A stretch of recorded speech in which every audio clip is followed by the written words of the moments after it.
জুনে শেষ হচ্ছে উত্তরবঙ্গের সর্বাধুনিক নগরবাড়ি নৌবন্দরের নির্মাণ কাজ। এরপর শুরু হবে আনুষ্ঠানিক কার্যক্রম। দীর্ঘ ৬ বছরের ব্যয়বহুল নির্মাণ কাজ শেষে আমদানি রপ্তানির জন্য প্রস্তুত হচ্ছে সম্ভাবনাময় বন্দরটি। তবে রাজনৈতিক অস্থিরতায় ব্যবসায়িক কার্যক্রম কমে যাওয়ায় উদ্বোধনের আগেই লোকসানের দুশ্চিন্তায় পড়েছেন বন্দর সংশ্লিষ্টরা। দেশের কি অবস্থা হবে সামনে বা কি এই নিয়ে ব্যবসায়ীরাও একটা দুশ্চিন্তায় আছেন। তারপর এখানে ব্যবসায়ীরা বলতেছেন যে এইবার তারা খোঁজখবর নিয়েছেন, আমদানিকারকরা আরো বেশ কম পরিমাণ মাল পাঠাবে, এখানে তাদের আরো কম টোল আদায় হবে। সেভাবে তারা বলতেছে যে আমাদের এত টাকা দিয়ে যারা নিলে আমাদের লাভ হবে না। তো আমি ধারণা করছি আমার ইনকাম কমে যাবে এই বছর, আমার খরচ বেড়ে যাবে, কারণ আমার যে নিরাপত্তা নিশ্চিত করা, আমার এখানে এই 20 জন আনসার নিয়োগ করা এবং আমার অন্যান্য যেই এখানে অবকাঠামোগত যেই মেইনটেনেন্স রক্ষণাবেক্ষণ এবং পরিচালন খরচ আছে, সেটা তো প্রায় 50 লাখ থেকে 1 কোটি টাকা হয়তো হতে পারে, সেটা আনুমানিক আমি ধারণা করছি। বাংলাদেশ অভ্যন্তরীণ নৌপরিবহন কর্তৃপক্ষ সূত্র জানায়, নদীপথে দেশের উত্তর ও দক্ষিণাঞ্চলের সার, সিমেন্ট, কয়লা সহ ও ভারী মালামাল পরিবহনে অন্যতম কেন্দ্র পাবনার নগরবাড়ি ঘাট।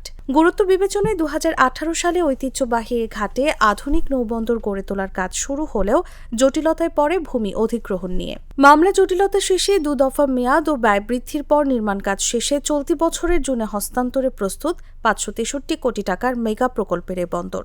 এর মধ্যে প্রকল্পটির কাজ শেষ হয়েছে 95%। আমাদের মূল কাজটি একেবারে শেষ পর্যায়ে আছে, কনস্ট্রাকশনের কাজটি। আমরা বাকি কাজটুকু শেষ করে নির্ধারিত মেয়াদ জুন 2025 এবছর জুনে কাজ শেষ করে হস্তান্তর করার ব্যাপারে শতভাগ আশাবাদী ইনশাআল্লাহ। আগে যে গুদাম ছিল না, তার পাকা রাস্তা ছিল না, এখন সবকিছু হয়ে গেছে। যেটি ছিল না, যেরকমভাবে আমরা বিভিন্ন জায়গাতে ক্যারেন নিয়ে সেটা মাল নামাইতাম, সেখানে জায়গাটা প্লেসই ঠিক মতো হইতো না। এখন আমার জেরিয়ার কারণে আমাদের খুব ভালো হয়েছে, মানে কারগুলো একদম বন্দরের নিকটেই বেরিয়ে।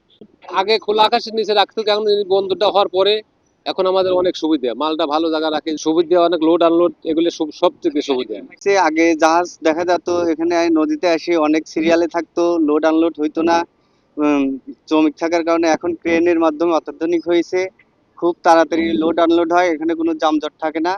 ঠিকাদারি প্রতিষ্ঠানের দাবি, সম্পূর্ণ কাজ জুন মাসের মধ্যে শেষ হবে। এতে জাহাজ থেকে পণ্য খালাসে গতি বাড়বে অন্তত 10 গুণ।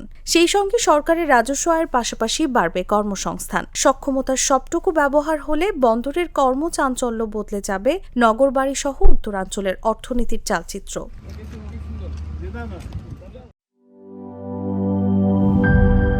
এই ঈদে জামা জুতো অ্যাক্সেসরিজের ডিসকাউন্ট।